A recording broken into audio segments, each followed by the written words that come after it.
Hello dear students, today we are going to discuss the concept of financial leverage।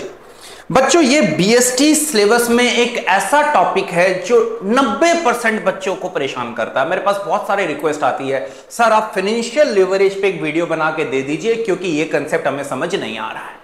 अगर आपको भी ये topic परेशान कर रहा है तो मैं आपको प्रॉमिस करता हूं ये 10 मिनट की वीडियो देखने के बाद ये टॉपिक आपको परेशान नहीं करेगा। आइए पहले इस टर्म को समझते हैं, फाइनेंशियल लेवरेज। बच्चों leverage word comes from the word liver.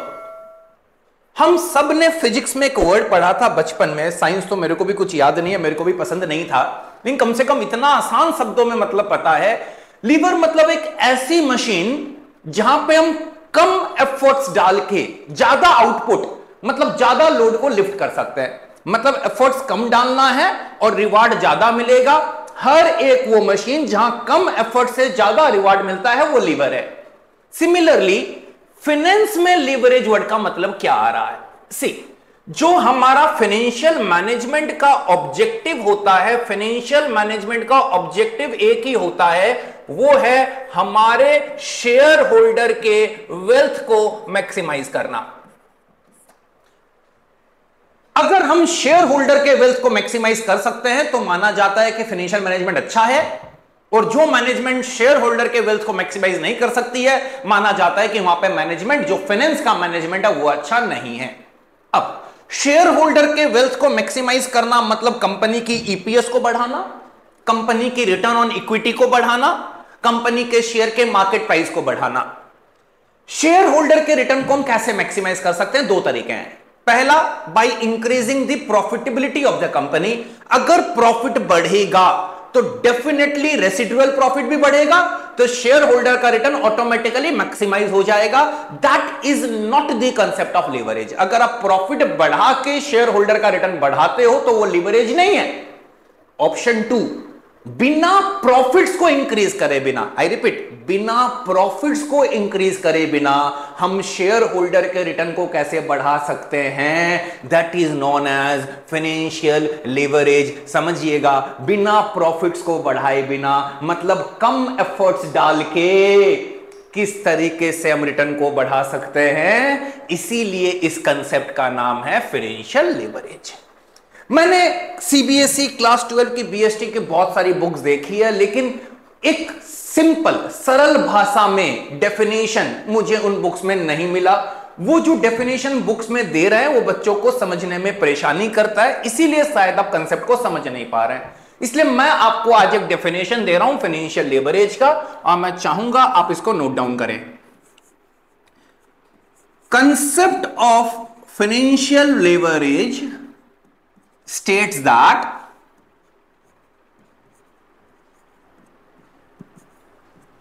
if we increase the proportion of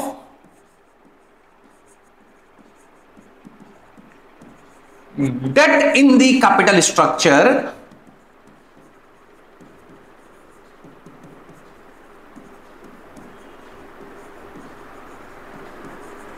return on equity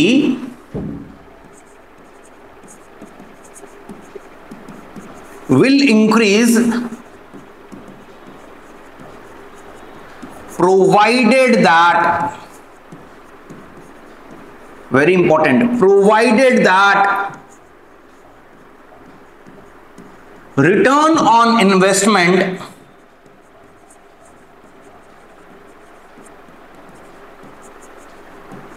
is more than cost of debt.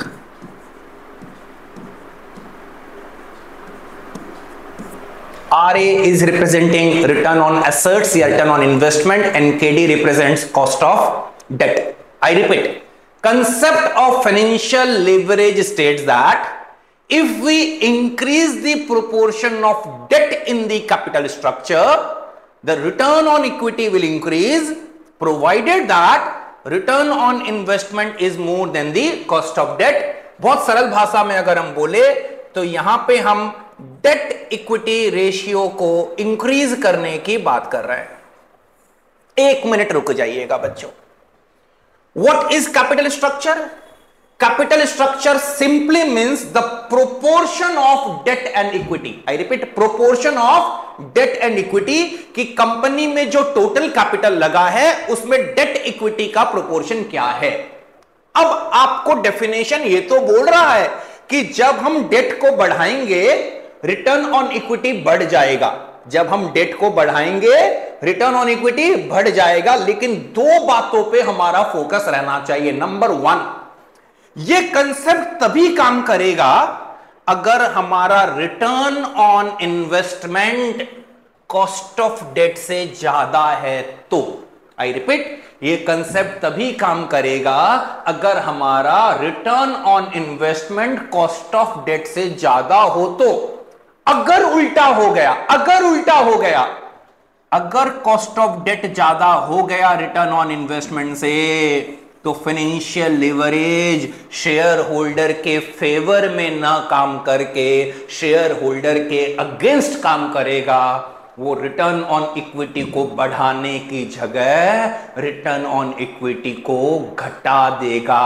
मतलब second point to be noted is, अगर हम leverage के concept को use कर रहे हैं return on equity को बढ़ाने के लिए, तो ये ध्यान रखिएगा, आप डेट को बढ़ा रहे हैं, डेट इक्विटी रेशियो बढ़ रही है, आप रिस्क बढ़ा रहे हैं, company is becoming more risky. Company में डेट जितना ज्यादा होता है रिस्क उतना ज्यादा होता है, क्योंकि आपका फिक्स्ड ऑब्लिगेशन इंक्रीज हो रहा है। इसी कंसेप्ट को मैं आपको एक न्यूमेरिकल एग्जांपल से समझाने की कोशिश करूंगा। और बच्चों, आपको बता दूं, सीबीएसई बोर्ड एग्जाम्स में बहुत बार ये कंसेप्ट थ्योरेटिकली ना पूछ के न्यूमेरिकल फॉर्म में टेस्ट किया जाता है। मैंने एक इलस्ट्रेशन आपके लिए बनाया है जिससे मैं आपको समझाने का प्रयास करूंगा।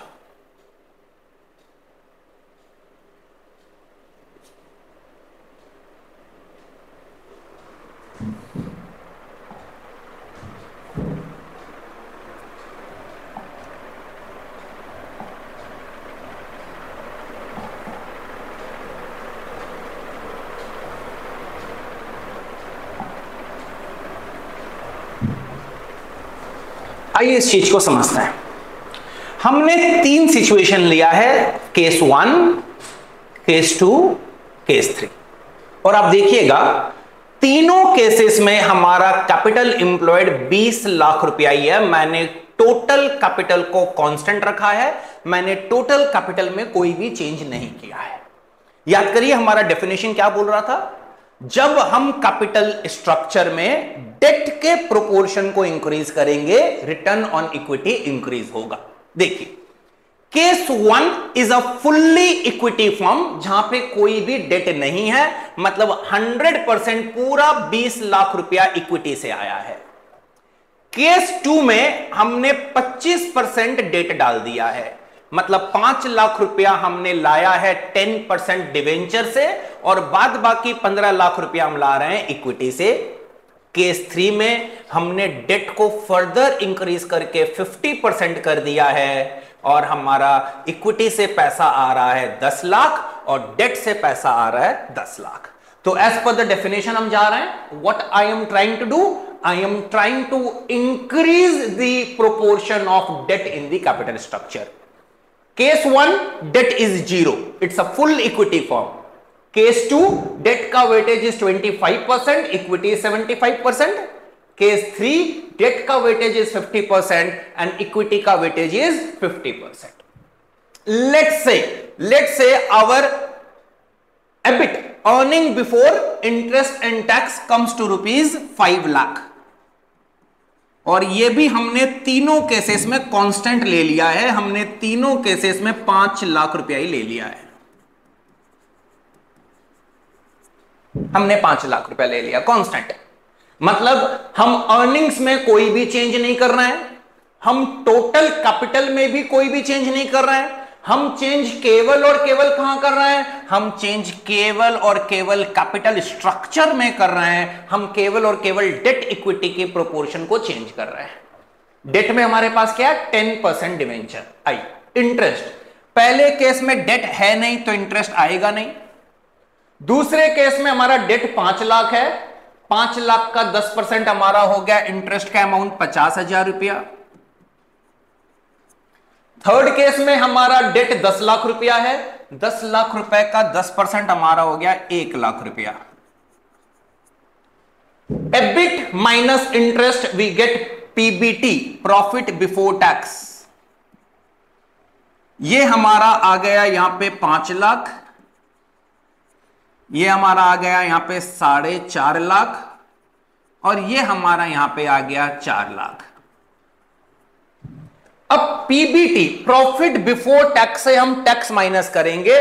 लेट से टैक्स का रेट इज 40%, 5 लाख का 40% 2 लाख, 4.5 लाख का 40% 1,80,000, और 4 लाख का 40% 1,60,000।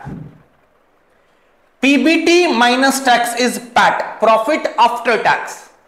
5 माइनस 2 प्रॉफिट आफ्टर टैक्स, यहां पे आ गया हमारा 3 लाख, यहां पे हमारा आ गया 2,70,000, और यहां पे हमारा आ गया 2,40,000। यहां तक क्लियर है? PAT, profit after tax. EBIT, EBIT is earnings before interest and tax, मतलब हमने अभी तक कैपिटल प्रोवाइडर को पेमेंट नहीं किया है, ना इंटरेस्ट का पेमेंट किया है, ना डिविडेंड का पेमेंट किया, और ना ही हमने गवर्नमेंट को टैक्स पेमेंट किया है। क्यों? क्योंकि टैक्स का पेमेंट इंटरेस्ट के पेमेंट के बाद होता है, because interest is a charge against profit. Interest business के लिए एक एक्सपेंस है, इंटरेस्ट देने के बाद वाली प्रॉफिट में हम टैक्स का पेमेंट करते हैं।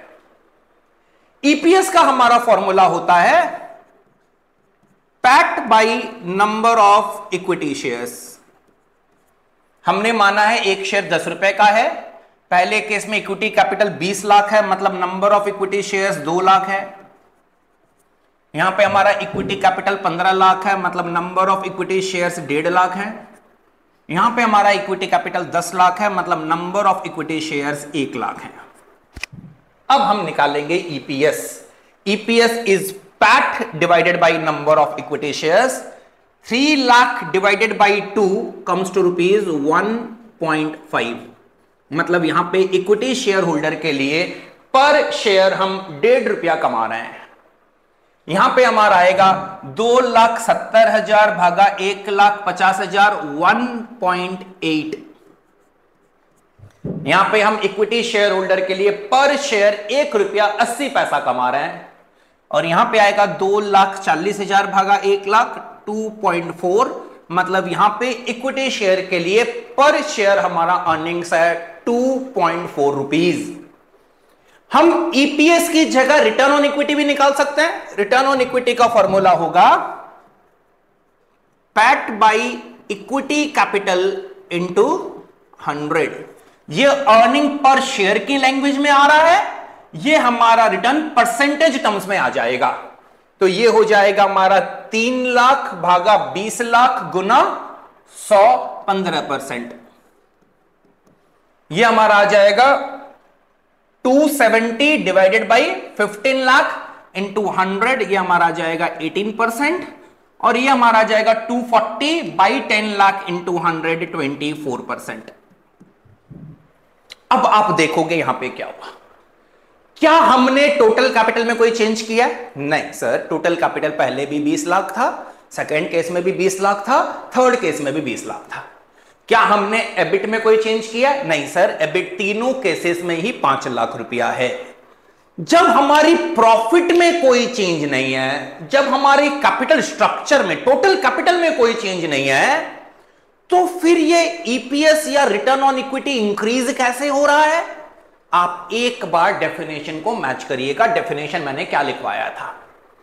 The moment we increase the proportion of debt in the capital structure, यहां पे proportion of debt was 0%, यहां पे proportion of debt 25%, यहां पे proportion of debt 50%. So the definition was, if we increase the proportion of debt on capital structure, the return on equity will increase, hence proved. लेकिन हमने बोला था ये तभी काम करेगा if ROI is more than cost of debt. आइए check करते हैं इस क्वेश्चन में आरओआई कितना है, रिटर्न ऑन इन्वेस्टमेंट। हम कितना प्रॉफिट कमा रहे हैं? 5 लाख। कितने का कैपिटल लगा के? 20 लाख। तो what is our return on investment? 25%। And what is our cost of debt? Our cost of debt is equals to कितने परसेंट डिवेंचर है? 10%। यहां पे ये कंडीशन फुलफिल हो रहा है, हमारा रिटर्न ऑन इन्वेस्टमेंट इस सम में 25% है, कॉस्ट ऑफ डेट इस सम में 10% है। और कंसेप्ट क्या बोल रहा था? अगर return on investment cost of debt से ज्यादा है और आप कैपिटल स्ट्रक्चर में डेट को इंक्रीज करोगे, मतलब डेट इक्विटी रेशियो को इंक्रीज करोगे और रिस्क अगर आप लेने के लिए तैयार हो, तो क्या होगा? बिना प्रॉफिट्स को बढ़ाए बिना, बिना ज्यादा एफर्ट्स डाले बिना, आप रिटर्न ऑन इक्विटी को इंक्रीज कर दोगे। बेटा इसके पीछे कोई बहुत बड़ा साइंस नहीं है, बहुत ही कॉमन सेंस की बात है। अगर मेरा एवरेज रिटर्न 25% है, एवरेज 25 है, अगर मैं एवरेज को बांटूंगा तो सबको 25 मिलेगा, लेकिन इस 25 में से डेट प्रोवाइडर केवल 10 लेके जा रहा है। कितना लेके जा रहा है? 10। एवरेज 25, डेट अगर 10 लेके जा रहा है तो उसने अपना 15 किसके लिए छोड़ा? उसने अपना 15 इक्विटी के लिए छोड़ा। कॉमन सेंस की बात है, अगर कोई एवरेज से कम लेगा तो दूसरे को एवरेज से ज्यादा मिलेगा। इसीलिए जब आप 10% की डेट को बढ़ा रहे हो और एवरेज में आप 25% कमा रहे हो, तो जैसे जैसे डेट बढ़ेगा रिटर्न ऑन इक्विटी भी बढ़ते जाएगा। This is a concept of financial leverage. फिर मैंने एक बात बोली थी, financial leverage is known as fair weather friend. अच्छे समय का साथी है। जब तक आपकी पॉकेट में पैसे हैं, दोस्त आपके आगे पीछे घूमेंगे। सही दोस्त की पहचान कब होगी? जब आप मुसीबत में होंगे। अगर मैं मुसीबत में पड़ जाऊं, अगर मेरा return on investment cost of debt से कम हो जाए, ये फाइनेंशियल लीवरेज आपका साथ नहीं देगा, ये इक्विटी शेयर होल्डर के अगेंस्ट में काम करेगा।